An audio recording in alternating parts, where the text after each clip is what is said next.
नमस्ते दोस्तों, सशक्त भारत से मैं डॉक्टर आर के वर्मा। थोड़ा सा शेयर सब्सक्राइब कर दिया करिए, थोड़ा सा उत्साह बढ़ाइए। आज विषय है कि भारत में आग लगाकर राहुल गांधी फिर विदेश चले गए। इस बार साउथ अमेरिकन देशों में गए। हो सकता है वहां कोई और प्लान हो, क्योंकि विनाशकारी राजनीति के अगुवा बने राहुल गांधी। कभी एटम बम, कभी हाइड्रोजन बम, कभी ये बम, कभी वो बम, मतलब किसी आतंकी से कम नहीं है। और जो उन्होंने कहा था कि हाइड्रोजन बम आने वाला है, मेरे ख्याल से यही बम था जो आपने लद्दाख में, महाराष्ट्र में, बरेली में, काशीपुर में, ये सब जो देखे, यही बम रहा होगा, ऐसा मेरा अनुमान है। जरा सोचिए कि ये जो फॉरेन फंडिंग से, ये फॉरेन फंडिंग आ रही है, और ये फॉरेन फंडिंग में जो डीप स्टेट है वो तो है ही, और वो चाहे वो जंजी नेपाल का हो, चाहे वो लद्दाख में नेपाल के भाड़े के टट्टू बुलाए गए हों, जिसमें कि आईएसआई पाकिस्तान भी शामिल है और अमेरिकन डीप स्टेट भी शामिल है, सब हैं शामिल। और भारत में उसके अगुवा राहुल गांधी हैं। बड़ा खेद का विषय है कि पार्लियामेंट में leader of opposition is a part of the government. आप में से जिसको ना मालूम हो वो जान ले कि लीडर ऑफ ओपोजिशन का रैंक कैबिनेट मिनिस्टर का रैंक होता है, और प्रधानमंत्री और गृह मंत्री के बाद लीडर ऑफ ओपोजिशन का रैंक होता है। उसको जेड प्लस के साथ साथ और भी दो तीन चीजें, सुविधाएं वाली सारी सिक्योरिटी होती है जो प्रधानमंत्री गृह मंत्री की होती है।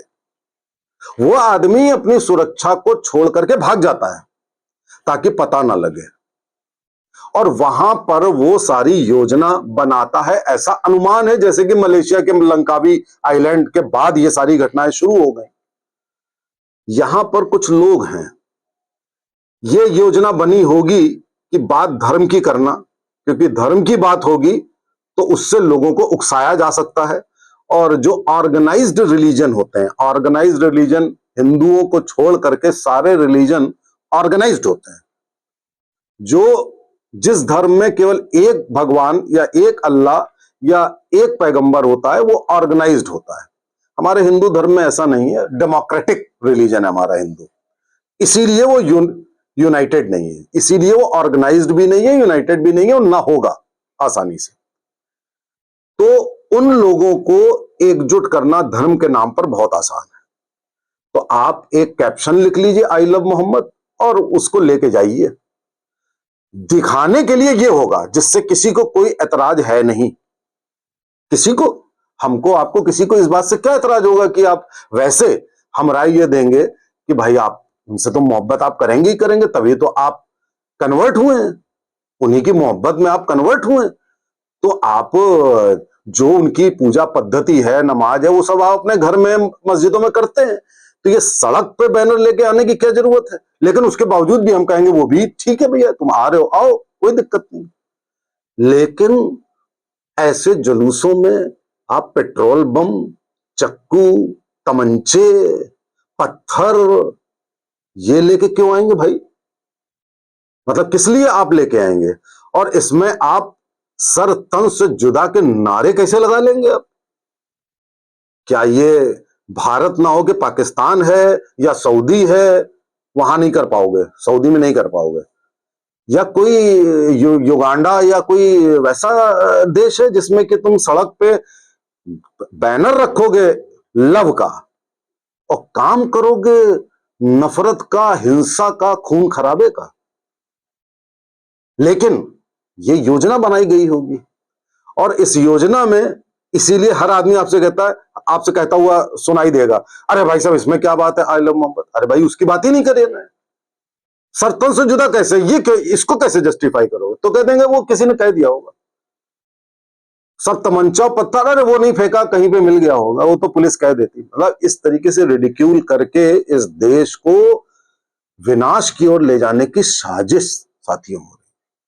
आप जरा सोचिए ये कितना घातक है कि आप पूजा करने के बाद, हमारे वहां हिंदू शास्त्र में कोई हवन होता है, पूजा होती है, लोग तिलक लगा के बाहर आते हैं तो पूरी तरह अहिंसक और प्रेमी हो जाते हैं, हाथ जोड़ते हैं दूसरों से।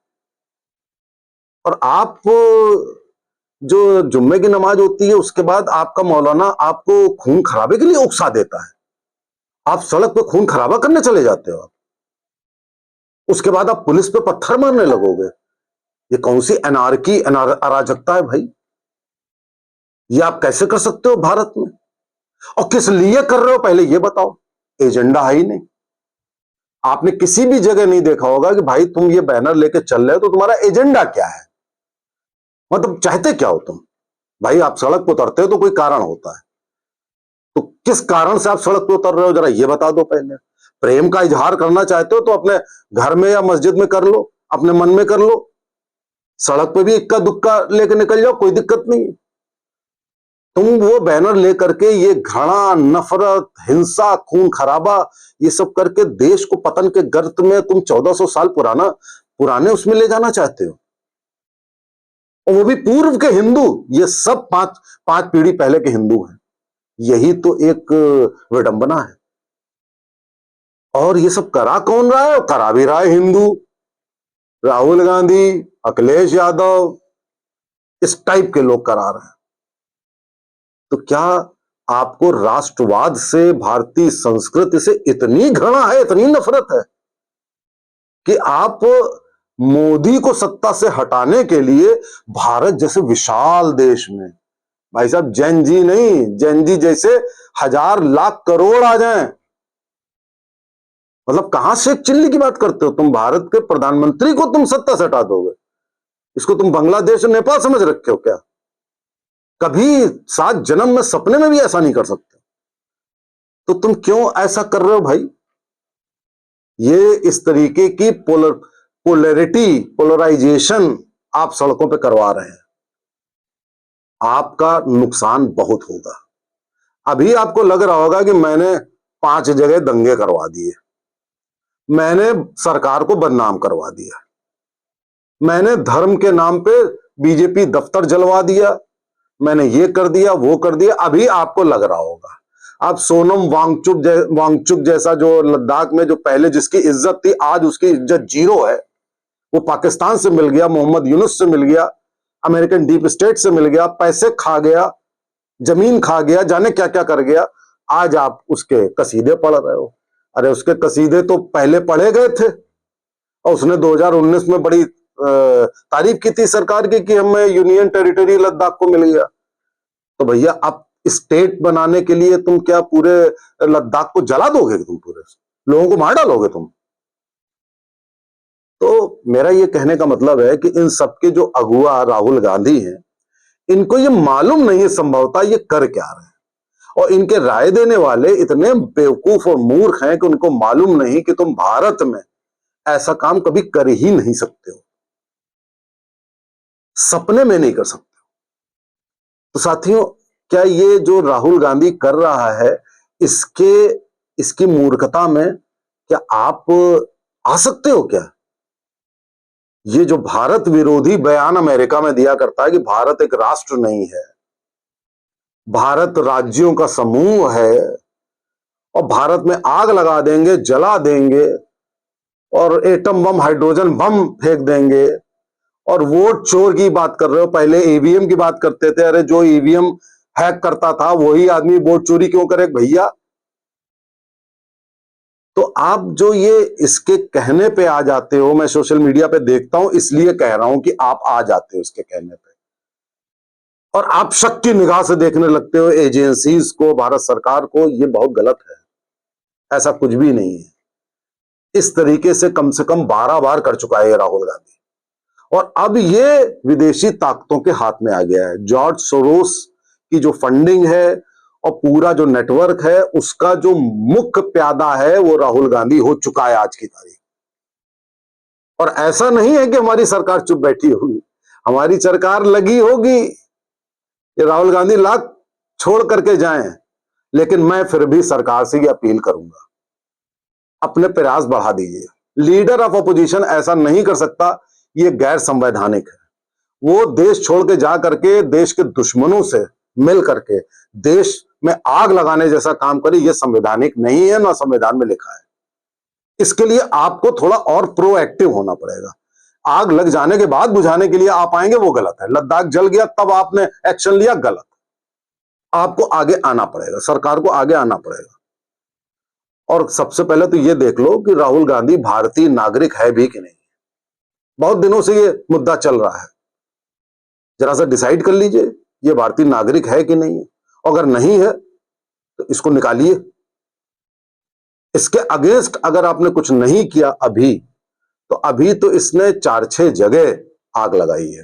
ये भारत में जगह जगह आग लगाएगा, और जगह जगह आग लगने का मतलब है कि आग उठेगी तो धुआं भी उठेगा, और उस आग से हम सब प्रभावित होंगे। और उसमें कोई ना कोई ऐसी गलती हो जाएगी कि जनता आपको, यानी कि भारत सरकार को, यानी कि हमको, हम सबको दोष देने लगेगी। मैं सरकार से यह अपील करता हूं, राहुल गांधी पर अंकुश लगाइए, प्रतिबंध लगाइए, इसकी नागरिकता चेक करिए, इसकी एक्टिविटीज बुरी तरीके से अंडर कंट्रोल करिए, इसके पहले कि ये देश के लोगों का दिमाग बदल दे, देश में आग लगा दे। ये जो हो रहा है लगातार, इन सब पे अंकुश लग जाए, ये मैं अपील करता हूं। और आप लोगों से भी अपील करता हूं कि इसके बहकावे में ना आए। नमस्ते, जय हिंद, जय भारत।